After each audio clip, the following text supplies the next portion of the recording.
It's not just important that men get free of addictive behaviors, but that they stay free.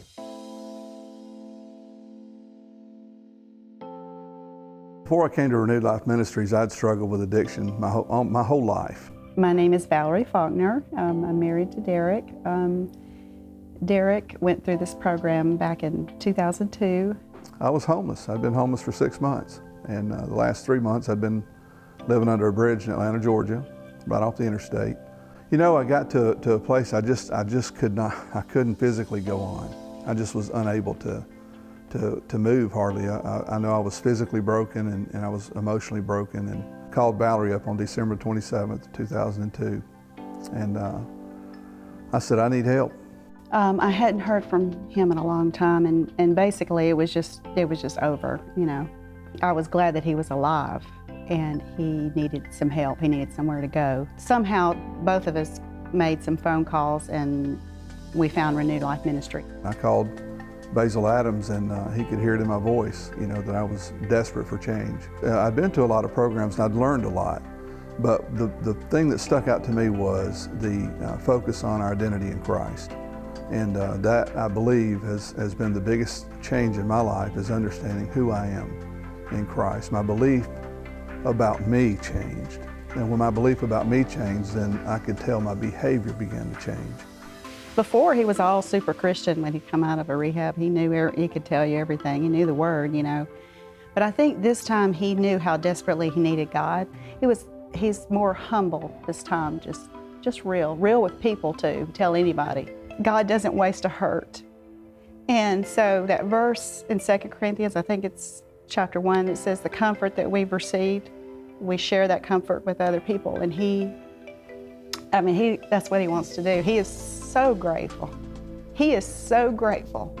And he wants other people, you know, to have the chance that he had. And God he deposited something in me that I could not deny. It was a calling, it was a knowing. I could not deny that knowing.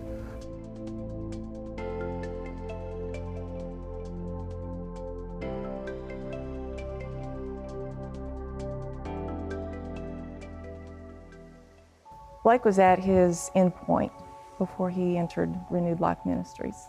There was an incident that took him to the very rock bottom of his life where he was ready to end it, except a little part of him wanted to survive.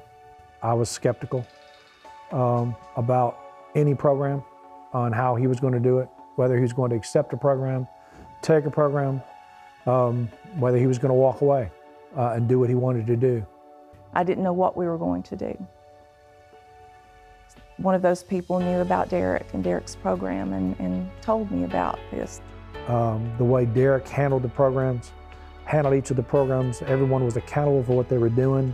Thank God for intervening in those people's lives and just putting his hand on that program. The program is phenomenal.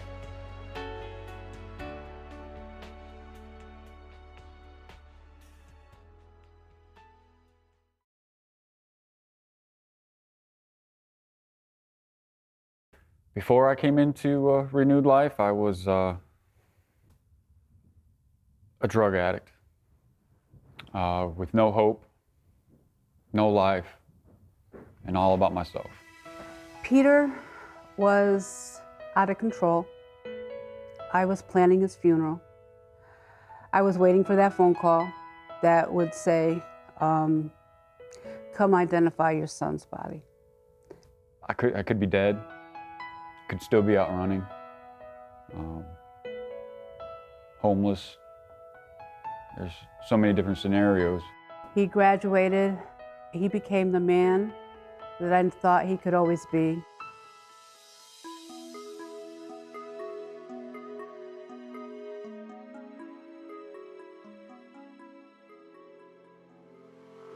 You know, people say, why would you give to RLMO?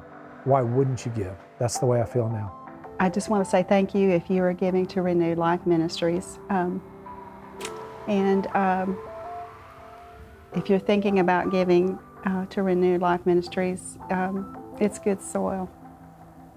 These guys need your help. That program saved my life. it can save a lot of others. But we must be willing.